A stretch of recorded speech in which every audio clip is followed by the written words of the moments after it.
empezar el mensaje de esta mañana poniéndonos de pie y abriendo la palabra de Dios en San Juan capítulo 20. San Juan capítulo 20. Quiero leer para ustedes de los versos 11 al 18. Versos 11 al 18. Escuche qué linda esta lectura.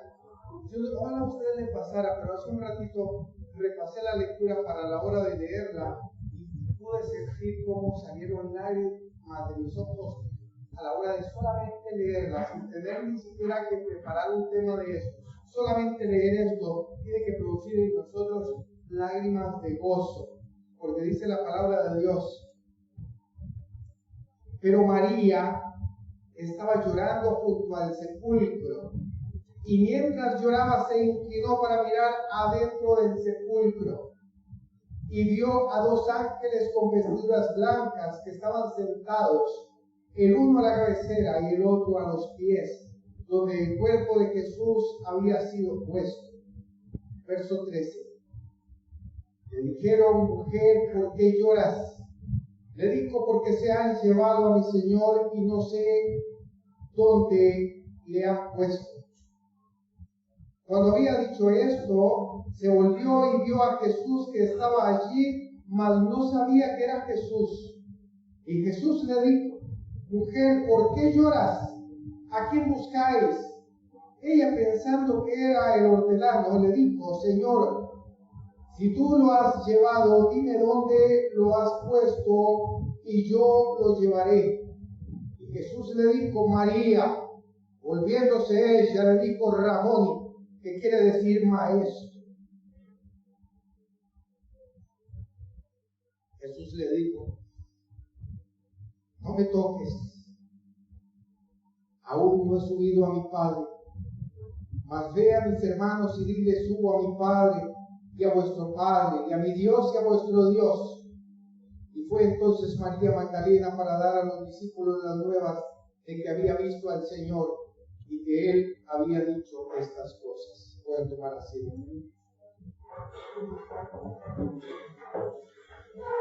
Hoy he titulado este tema: 4 mensajes de la resurrección. 4 mensajes de la resurrección. Hoy es un día, les decía, un día de victoria, un día de gozo, un día en que el cristiano no tiene por qué estar llorando. Si usted se da cuenta, 2 veces le preguntan a María: ¿por qué lloras? No es un día para llorar.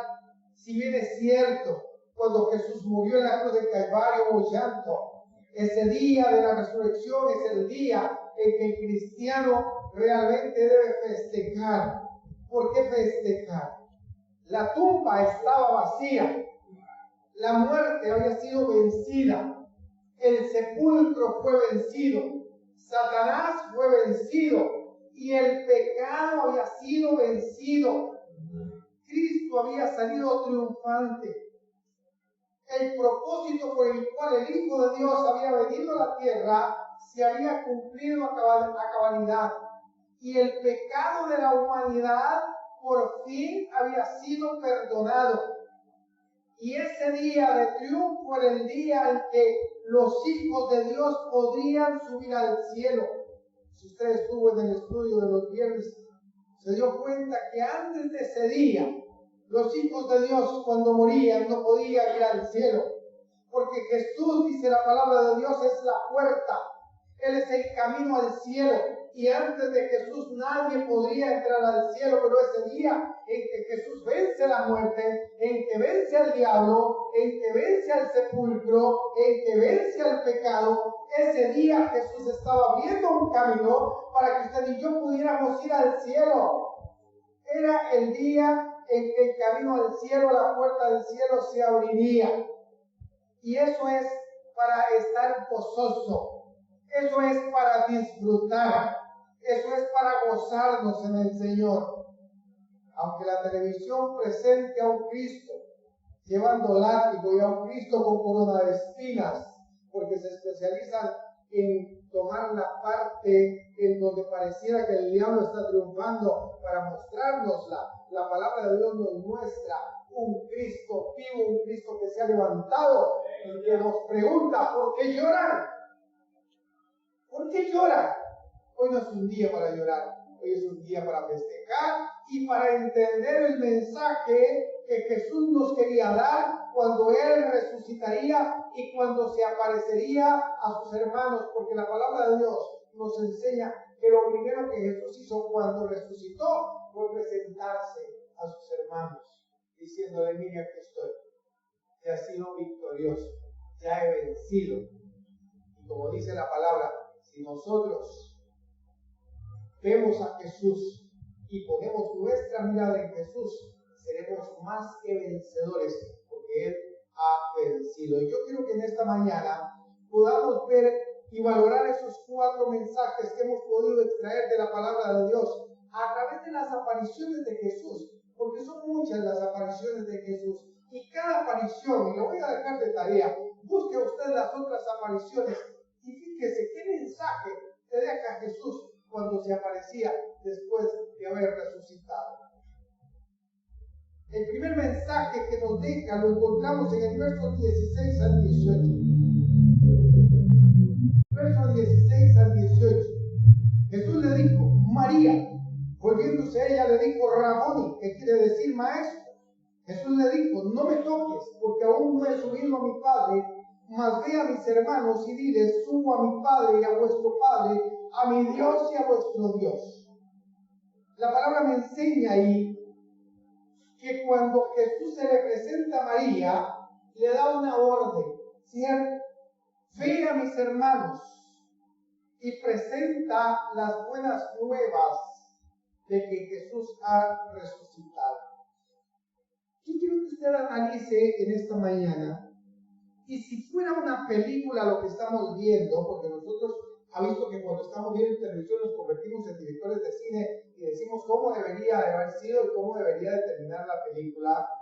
Si usted hoy pudiera pensar que la muerte y resurrección de Jesús fueron una película, y usted puede pensar en el contexto de la vida de Jesús, yo quiero hacerle una pregunta.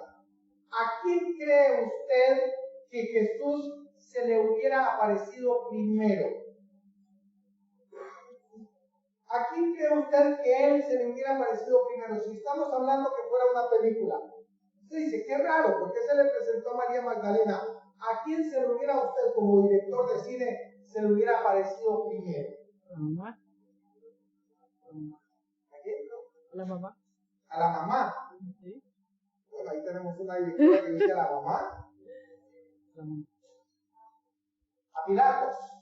Vamos a ver, ¿quién piensa como yo? ¿A quién se lo hubiera presentado primero? Hay que pensar en el contexto de Jesús anterior a eso. Vamos a hacer la película juntos, Enrique. ¿Se acuerdan ustedes cuál era el discípulo a quien amaba más? Y la palabra lo dice de esa manera. El discípulo a quien amaba más Jesús era Juan, el apóstol Juan. ¿Recuerdan en la última cena quién se recostó sobre su pecho mientras repartía la cena? El apóstol Juan. Pedro en un momento sintió celos de Juan y le dijo, Jesús, ¿y a este qué? Y recuerda la pregunta de Jesús, la respuesta de Jesús. Le dijo, si yo quiero que él se quede hasta que yo vuelva, ¿a usted qué? Yo pensé, yo hubiera presentado a Jesús al apóstol Juan, era, como diríamos, con quien mejor se llevaba. Pero fíjese, la palabra de Dios nos presenta este diferente panorama, porque a quien primero se le presenta a Jesús es a María Magdalena. ¿Saben quién era María Magdalena? Era una mujer muy mal portada. María Magdalena, dice la palabra de Dios, que Jesús le había sacado 7 demonios. Se le presenta por primera vez a la mujer de la cual él había sacado 7 demonios. Y entonces surge la pregunta, ¿por qué? Aquella mujer que dentro de los discípulos de Jesús no estaba, ¿Por qué aquella mujer, que la Biblia la presenta como una de las que había estado peor en su estado espiritual? Porque es la primera que tiene el privilegio de ver al Maestro resucitado.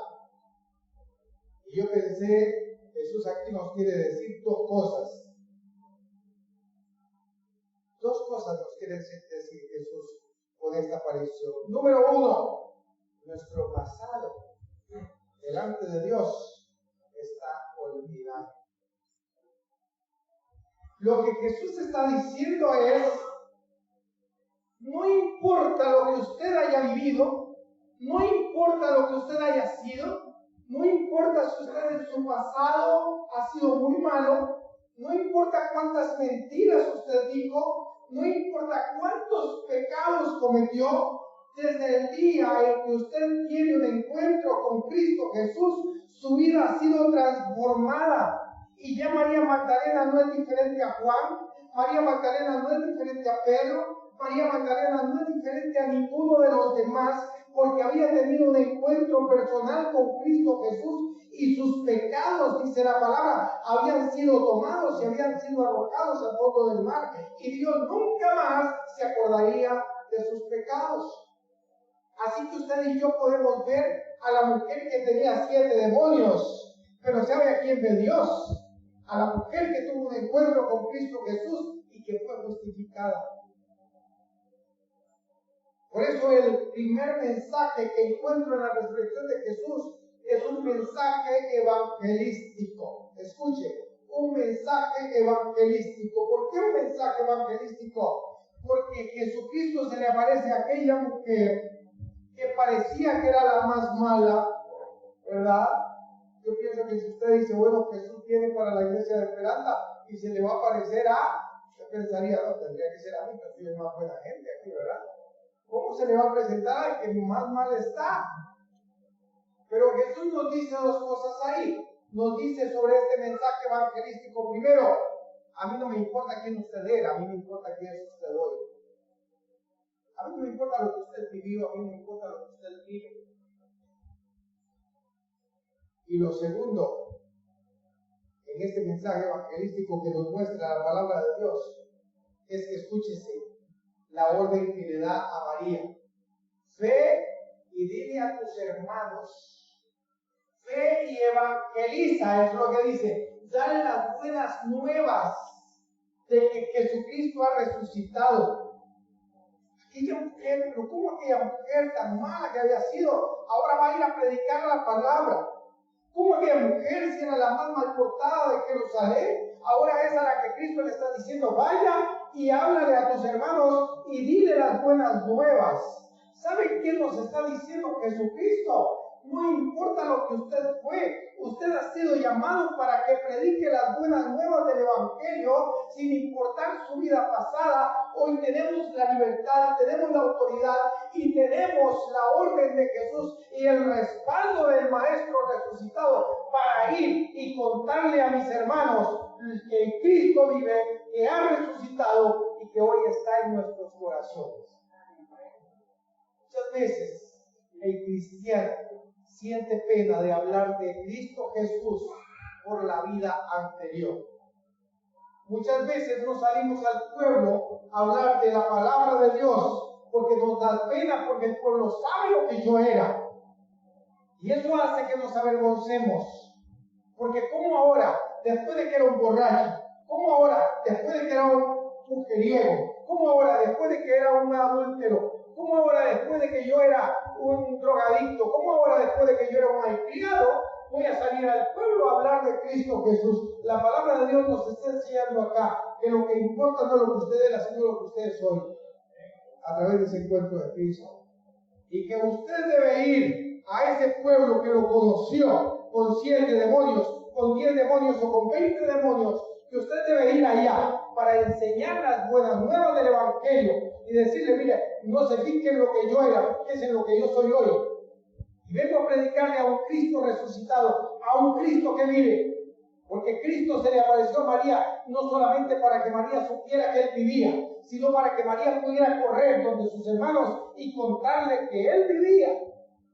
Y eso es lo que Cristo hizo con usted. Cristo se te apareció y usted ha recibido a Jesús. Pero Jesús no quiere que usted se esconda. Jesús no quiere que usted tenga vergüenza.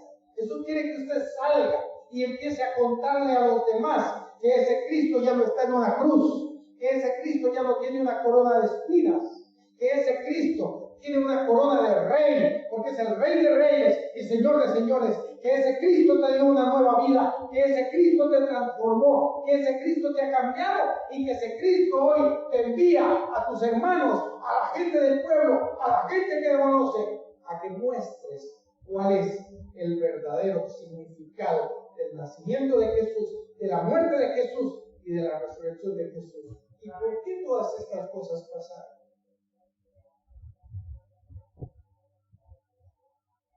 Muchas veces el cristiano se justifica diciendo: no, la palabra dice que nadie es profeta en su propia tierra. Y usamos este texto a nuestro favor. Lo usamos para no predicar el evangelio. ¿Sabía eso? No, yo es que en Peralta no predico porque nadie es profeta en su propia tierra.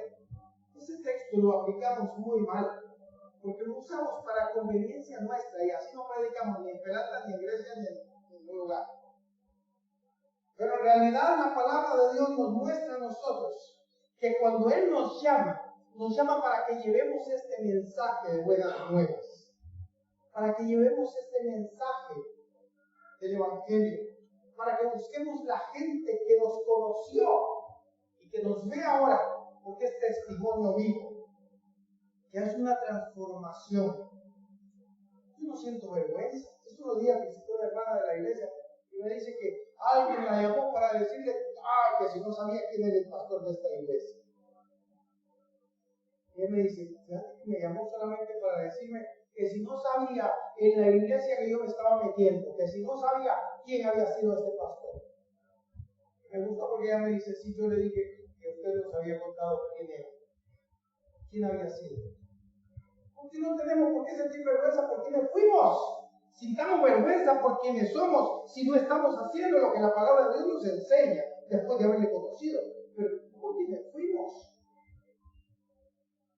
Porque si hubiéramos sido buenos, hubiéramos necesitado de Jesús. Pero los que estamos acá somos pura gente mala, que necesitamos de Jesús para tener una transformación. Y vinimos a Él, y Él por su misericordia nos transformó y nos cambió. Y si no sentía vergüenza de ser lo que era, ¿cómo sentir vergüenza de ser lo que soy? Un mensaje evangelístico. ¿Pero por qué no estamos evangelizando? ¿Cuándo nos evangelizamos? ¿Cuándo buscamos a la persona para darle este mensaje? Hace unos días vi en el Face una noticia de que hay un médico que tiene 99 años, que todavía es un médico activo, que encontró la cura contra el cáncer. Yo quiero que usted piense en eso. Si usted tuviera un amigo que tiene cáncer y usted sabe cuál es la cura, usted sabe dónde la vende, o más bien si usted la tiene en sus manos, ¿qué haría? ¿No correría donde él para decirle, mire, conseguir la cura para la enfermedad que usted tiene? La gente que está afuera tiene una enfermedad más grave que el cáncer. La gente que no conoce al Señor, su enfermedad, porque la enfermedad del pecado es más grave que la enfermedad del cáncer. Porque el cáncer solamente puede matar tu cuerpo, pero el pecado mata tu cuerpo, tu alma. Y usted tiene la inyección, usted tiene la vacuna, usted tiene lo que esa persona necesita para curarse. ¿Y qué hacemos nosotros con esa vacuna? La estamos escondiendo. Usted dice, es que yo no sé hacerlo. Jesucristo resucitó para mostrarse a nosotros, para que nosotros fuéramos a predicar el evangelio. Quiero hacerle una pregunta. ¿Cuántos aman a Jesús? Ahora fíjese. Pero no predicamos por amor a Jesús. Pero vamos a pensar que yo tuviera mucho dinero. Si yo les ofrezco un trato para esta semana, vamos a pagar 50,000 colones por cada persona evangelizada. 50,000, no es mucho, pero 50,000 por cada persona que usted evangelice. El próximo domingo usted va a traer ciertamente un recibito que se lo firme cada persona que usted evangelizó y le vamos a dar 50,000 por cada una de los que usted evangelizara. Si usted trae 20 recibos, 20 o 50,000 y se le dan en efectivo la otra semana. Yo le pregunto, ¿habrá alguien evangelizado esta semana en este pueblo? O más bien le pregunto, ¿a cuántos usted evangelizaría esta semana si usted supiera que por cada uno que evangelice te van a dar 50,000? Yo creo que tendríamos que empujarnos en las entradas de las casas a ver quién entra primero, ¿verdad? La pregunta que nos hacemos es, ¿y por qué si lo hacemos por amor al dinero y no por amor a Jesús? Hay una diferencia. Pero hay un mensaje evangelístico en esta primera aparición. Y quiero que veamos el segundo mensaje para avanzar. Hay un mensaje de perdón. Versos 19 al 23 de este mismo capítulo.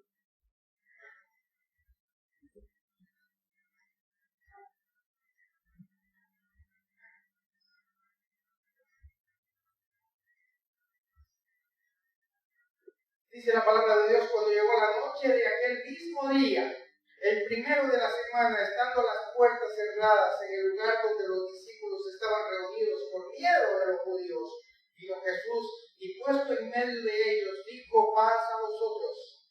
Y cuando les hubo dicho esto, les mostró las manos y el costado, y los discípulos se regocijaron viendo al Señor. Entonces Jesús les dijo otra vez: paz a vosotros.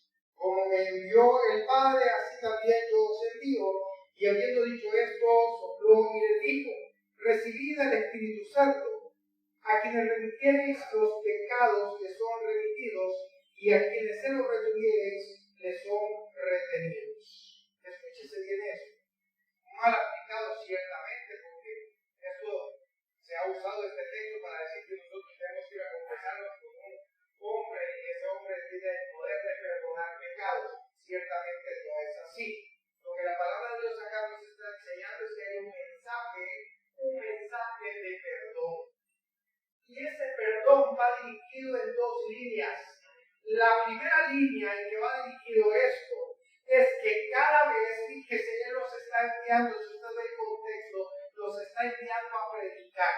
Y lo que Cristo dice es, cada vez que ustedes prediquen el Evangelio a una persona, le están dando la oportunidad de que sus pecados sean perdonados. Porque la única manera en que una persona puede recibir perdón de pecados es a través del perdón que Cristo nos regala. Pero para que esa persona reciba el perdón de pecados, necesita recibir a Jesús en su corazón. Así que cuando usted va y predica el Evangelio y esa persona recibe a Jesús, los pecados de esa persona son arrojados al fondo del mar. Por eso dice: a quienes le remitiereis, a quienes le perdonareis los pecados. Esa es la primera línea. También dice: y a quienes se los vas a retener, les serán retenidos. ¿Qué nos enseña? Cuando usted le niega a una persona la oportunidad de recibir al Señor Jesucristo, está negando la posibilidad de recibir perdón de pecados. Usted dice: bueno, pero es que yo no le estoy negando a nadie la posibilidad de que reciba a Jesús. No es cierto que se le estamos negando cuando no le hablamos de Jesús, conociendo a Jesús nosotros. Y usted tiene un amigo, un compañero de trabajo, y usted sabe que necesita de Cristo, y usted no le habla de Cristo, le estamos reteniendo de sus pecados, teniendo la medicina para que pueda recibir el perdón, y usted no lo hace, no le estamos reteniendo los pecados. Esa es la primera línea. Cuando usted no le habla a alguien de Cristo, esa persona sigue estando en pecado. Cuando le hablamos de Cristo, esa persona tiene la posibilidad de que la puerta del cielo se le abra y sus pecados sean perdonados. Y la segunda línea en la que esto nos habla un mensaje de perdón es en cuanto a nosotros mismos, como cristianos, como hijos de Dios. Jesucristo nos habla de la necesidad que cada cristiano tiene de perdonar pecados, de perdonar las ofensas. ¿Sabe qué es lo que hace que las iglesias hoy se estén dividiendo ya no en dos, sino en tres y hasta en cuatro? la falta de perdón. El cristiano quiere vivir como vive el mundo, sin perdonar y echando para sus sacos su propia venganza. La palabra dice que no debemos vengar. Mía es la venganza, dice el Señor, yo pagaré. Tenemos que aprender a perdonar. El perdón es la solución contra la amargura, contra el resentimiento, contra el dolor, que son virus que no nos dejan vivir. ¿Por qué los matrimonios hoy no duran si no están llegando a divorcio? ¿No es cierto que es la falta de perdón? No hay perdón, hay paz en el corazón de las personas. Cuando llegamos a la iglesia, llegamos con la intención de vivir en paz los unos con los otros. Y no es cierto que nos encontramos en las iglesias pleitos, gritos, divisiones, por falta de perdón. Y la palabra va bastante más allá. La palabra dice que si nosotros venimos delante del Señor para presentar una ofrenda y nos acordamos que mi hermano tiene algo contra mí, yo debo de ir y pedir perdón a mi hermano para poder presentar la ofrenda delante de Dios. En el momento en que su corazón tenga un resentimiento, usted no tiene la libertad para servir al Señor, usted no tiene la libertad para venir delante de la presencia de Dios, y usted no tiene la libertad para pedir nada al Señor porque hay un resentimiento en su corazón. Pero nosotros escuchamos eso por un oído y nos sale por el otro, y nos vamos de acá teniendo pleitos con nuestros hermanos, en nuestras familias, y no nos hablamos. Y llegamos muchas veces a la iglesia y yo no le hablo a mi hermano el que se sienta a la par, yo no le hablo a ese y tengo que venir a ver dónde está sentado para sentarme en otro lugar porque no nos hablamos y venimos así a ofrecer ofrenda al Señor. Y hoy las iglesias pareciéramos equipos de fútbol peleándonos unas con otras mientras la gente va al infierno. Y nosotros estamos luchando ahí contra las iglesias y otra lucha contra nosotros. Estamos luchando, y eso es lo que el diablo quiere, porque mientras no haya perdón, hay resentimiento y estas cosas van alargando el dolor, alargando la amargura, y después de que esta amargura ha llegado a nuestro corazón, Dios no puede hacer mucho en su vida. Un mensaje de perdón. Y el tercer mensaje que podemos encontrar en estas apariciones lo encontramos de los versos 24 al 29. Versos 24 al 29. Dice así: pero Tomás, uno de los 12 llamado Dídimo, no estaba con ellos cuando Jesús vino. Le dijeron pues los otros discípulos: al Señor hemos visto. Y él les dijo: escuche esto, si no viera en sus manos la señal de los clavos, y metiere mi dedo en el lugar de los clavos, y metiere mi mano en su costado, no creeré. 8 días después estaban otra vez sus discípulos dentro, y con ellos Tomás. Y llegó Jesús estando las puertas cerradas, y se puso en medio y les dijo: paz a vosotros. Luego dijo a Tomás: pon aquí tu dedo, y mira mis manos, y acerca tu mano y métela en mi costado, y no seas incrédulo, sino creyente. Entonces Tomás respondió y le dijo: Señor mío y Dios mío. Jesús le dijo: porque has visto, Tomás, creíste.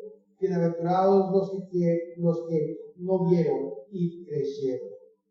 Hay dos cosas en este mensaje de fe que podemos encontrar nosotros acá. Número uno, no estamos viendo las maravillas de Dios en nuestras vidas. Primero, porque no estamos donde debemos estar. ¿Se da cuenta? Siempre estamos en el lugar equivocado. Yo me pregunto y digo: si los discípulos estaban reunidos la primera vez, ¿dónde estaba Tomás? Tomás era uno de los 12. Pero después de la muerte de Jesús, los discípulos se reunieron posiblemente para orar. ¿Y Tomás por qué no estaba? ¿Qué estaba haciendo? ¿Tendría que trabajar? ¿Andaría pescando? ¿Qué estaba haciendo? ¿Se quedó haciendo algo en la casa? Algo estaba haciendo, pero no estaba donde debía estar. Porque la palabra de Dios nos enseña a nosotros acá que Tomás no estaba con los 12 cuando Jesucristo vino. Y ahora no solamente no estaba en el lugar que le correspondía estar, sino que además de eso, Tomás usa una frase que hoy día nosotros muchas veces la usamos: ver para creer. Si no viere, si no toco, no creo.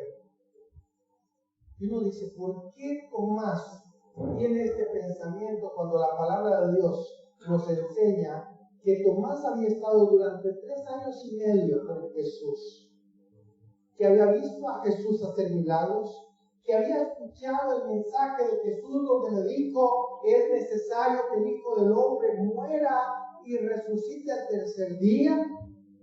Pero Tomás estuvo con él todo ese tiempo y el día que necesitaba creer dijo, hasta que no viere con mis ojos y no toque con mis dedos y mis manos, no voy a creer. Así vivimos muchos cristianos en la iglesia. Vemos todos los días la maravilla de Dios. Vemos cómo Dios usa los milagros en nuestras vidas, en nuestras familias. Cómo Dios tiene cuidado de nosotros.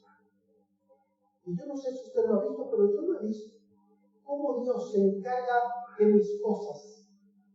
Y el día que Dios necesita que usted le crea para poder desarrollar el milagro, usted dice, si no veo, no creo.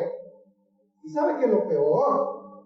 Que la palabra de Dios nos enseña que Jesús no actúa de esta manera. La palabra de Dios me enseña que usted no ve para que crea, sino usted cree para ver. Porque así es como Dios funciona. El día que usted crea, dice Jesús, que si creyeres verás la gloria de Dios. Pero usted debe creer primero para que veas la gloria. No puedes ver la gloria para creer, porque la gloria de Dios viene para los que creen. Y eso es lo que Jesús le está enseñando aquí a su pueblo a través de Tomás. No esperes ver para creer, creas para que veas. Y cuando nosotros venimos delante de Dios y traemos esos problemas y traemos esas situaciones que muchas veces no nos dejan vivir y traemos esas congojas que muchas veces nos hacen sentirnos muy mal, tenemos que venir acá al altar del Señor creyendo que vamos a recibir ese milagro de Dios. Y cuando venimos creyendo que lo vamos a recibir, dice la palabra de Dios que entonces lo vamos a recibir. Porque si usted cree para ver, eso es fe. Pero si usted ve para creer, eso no es fe, eso es vista. Y la palabra de Dios nos enseña que nosotros andamos por fe y no por vista. Un mensaje de fe, dice la palabra de Dios. Santiago 1, capítulo 6 nos enseña que el que duda es como la onda del mar que va de un lado hacia otro. No podemos dudar. La palabra de Dios nos habla de que tiene que ser un mensaje de fe, un mensaje donde nosotros no podamos actuar como actuó Tomás, sino como los demás discípulos. Cuando María Magdalena les trajo la noticia, ellos creyeron y pudieron ver la gloria de Dios. Y por último, quiero que veamos el último mensaje que encontramos acá. Y es el último no porque sea menos importante, más lo considero todavía más importante que los demás, este mensaje. San Juan capítulo 21 de los versos 1 al 10. San Juan 21 de los 1 al 10 dice: después de esto Jesús se manifestó otra vez a sus discípulos junto al mar de Tiberias. Y se manifestó de esta manera. Y yo quiero parafrasearlo. La palabra de Dios dice que los discípulos, encabezados por Pedro, 7 de ellos, se habían vuelto al mar a pescar. Y habían pasado toda la noche pescando, pero no habían pescado nada. Nada habían pescado. Y tenían hambre y no tenían nada para comer. Jesucristo se presentó delante de ellos. Y dice la palabra de Dios que cuando Jesucristo se presentó, ellos se quedaron viéndolo y no le conocían. Mas Jesús les dijo, ¿tienen algo para comer? No, no tenemos nada. Y Jesús les dijo, echen la red a la derecha. Y echaron su red a la derecha. Y dice la palabra de Dios que la red se llenó tanto de peces que parecía que se rompía. Y así pudieron salir. Y cuando salieron vieron que el maestro ya tenía un pescado en las brasas para comer y compartir con ellos. Y aquí la palabra de Dios me da un mensaje que yo quiero que usted le ponga atención porque con él vamos a terminar. Un mensaje de firmeza. El pueblo de Dios, si algo hoy necesita, es firmeza. Estamos tambaleándonos como arbolitos de Navidad. Nos encendemos y nos apagamos.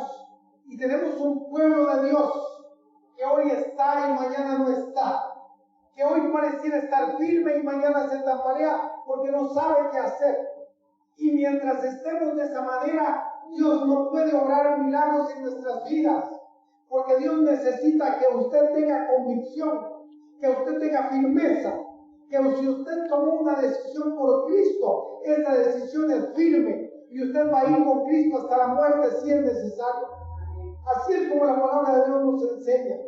Y fíjese lo que aquí nos enseña la palabra en estos pasajes. Dice, cuando Jesucristo murió, cuando los discípulos tenían que ir a estar juntos, esperando el día de la resurrección, porque habían recibido ese mensaje.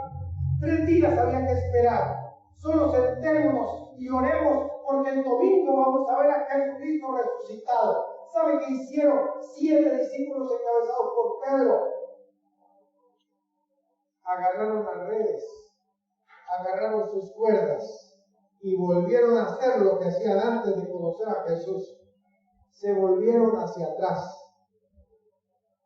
¿Sabe qué significa? Que Pedro, que había dicho, ya no voy a pescar más, porque ustedes recuerdan la palabra de Jesús para Pedro. Ven y los haré pescadores de hombres. Ahora ustedes ya no son pescadores simples, ahora son pescadores de hombres. ¿Y qué es lo primero que hace Pedro cuando Jesucristo va al sepulcro? Ay, ya no está con nosotros, ya todo esto fue mentira. Y algunos, si usted ve la palabra de Dios, habían 2 que iban a Semaús diciendo, y nosotros pensábamos que iba a resucitar, y nosotros pensábamos que era rey, pero ya se murió, ya se terminó.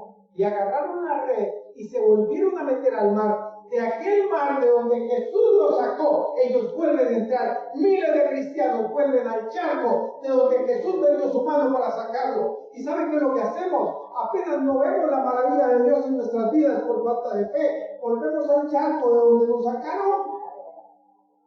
Volvemos al mismo lugar. Ahí están pescando. ¿Saben qué es lo único que vamos a encontrar cuando volvemos al lugar de donde Jesús nos sacó? Decepción. Eso es lo que vamos a encontrar toda la noche. Eran pescadores, pero habían tirado la red toda la noche y ¿saben qué pasaba?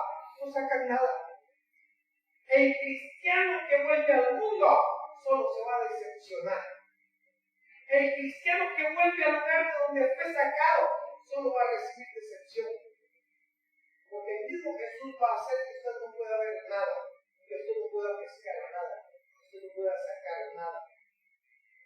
Y empezar a llorar y a sufrir cuando tenía a quien podía proveerles. Y cuando Jesucristo se acerca nuevamente a ellos, y no les dice, ¿por qué están pescando?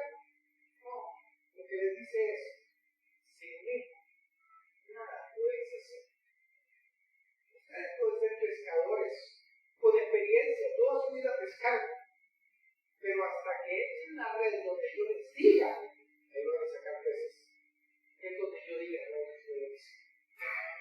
Y así es como la palabra de Dios nos da un mensaje de firmeza.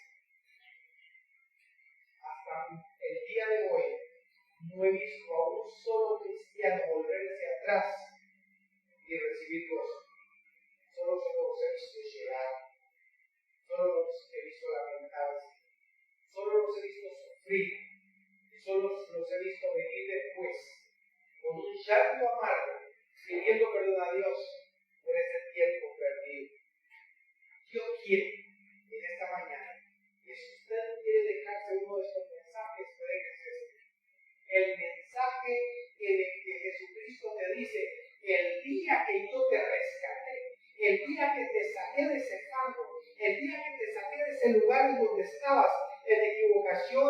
Señor, ese día te saqué para que en tus ojos hubiera luz, para que tu venda fuera quitada, para que usted pueda conocer quién es Dios, para que usted pueda ver la maravilla de Dios, para que usted pueda ver la gloria de Dios. ¿Cómo devolvemos otra vez hacia atrás? Vamos hacia adelante, dice la palabra de Dios en Hebreos capítulo 12, puestos los ojos en Jesús. El único cristiano que se vuelve hacia atrás es el que quita la mirada de Jesús. Si usted pone la mirada en los hombres, usted posiblemente va para atrás. Pero si su mirada está puesta en Jesús, usted va a ir hacia adelante, porque su meta se llama Jesús, porque su meta es el cielo. No nos movemos de este lugar hasta que Dios tome la decisión de llevarnos al cielo. El mundo te quiere engañar. El mundo hoy te enseña que el cristianismo dura 3 meses, o 4 meses, o 5 meses. Pero la palabra de Dios me enseña que el cristianismo dura toda mi vida. Desde el día en que Jesucristo me rescató, y ahí voy a ir firme hacia adelante, hasta el día en que Jesucristo me lleve a su presencia. Y cada día se disfruta más de la presencia de Dios. Cada día se goza más de la presencia de Dios. No tiene usted por qué ser un cristiano aburrido. El cristianismo es gozo, el cristianismo es paz, el cristianismo es todas esas cosas maravillosas que la palabra de Dios nos enseña cuando hemos puesto los ojos realmente en Jesús. Y comenzamos a conocer quién es Dios. Y comenzamos a conocer cuáles son las doctrinas que la palabra de Dios nos revela. Pues yo quiero terminar haciéndoles una invitación. Los viernes a las 7 estamos conociendo las doctrinas bíblicas. No se deje engañar. No se deje engañar. La palabra de Dios nos habla de que en los postreros tiempos vendrán lobos rapaces con piel de oveja y vienen a engañarnos. Y a lo malo llaman bueno y a lo bueno llaman malo. Y son, dice la palabra de Dios, engañados aún los escogidos. La única manera de no ser engañado es adquiriendo el conocimiento. La palabra dice, mi pueblo perece porque le faltó conocimiento. Acérquese los viernes a las 7 de la noche. Estamos estudiando las doctrinas bíblicas. No se conforme con un ratito de alabanza. No se conforme con un ratito de adoración. No se conforme con un sermón. Venga y aprenda lo que la Biblia te enseña. Y aquí podemos discutirlo, ir aprendiendo esas doctrinas que son las que nos van a dar la firmeza necesaria para seguir adelante. Porque mientras no haya palabra en su vida, usted solamente será un cristiano emocionado que en cualquier momento viene el diablo y le arrasa y usted no se da cuenta. Pero tenemos que tener conocimiento para que este paso que hemos dado sea un paso de firmeza, un paso en el que estemos seguros de que Cristo es nuestro Rey, Él nos gobierna, Él nos dirige y el Espíritu Santo hace ese ministerio precioso que hace en nosotros guiarnos a toda verdad. Pero hermanos, hoy es un día de alabanza, hoy es un día de gloria, de gozo, porque Cristo al que nosotros servimos estuvo en la tumba solamente 3 días. Resucitó y hoy vive. Y hoy toca nuestros corazones. Y ese Señor es el que puede hacer que cuando usted lee su palabra haya emociones en su vida.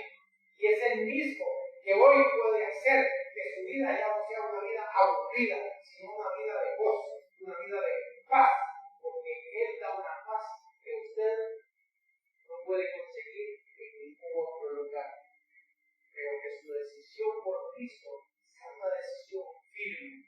Que no nos tambaleemos ahí en que no sé qué hacer. El único que puede guiarnos a toda verdad se llama Jesús. Y Él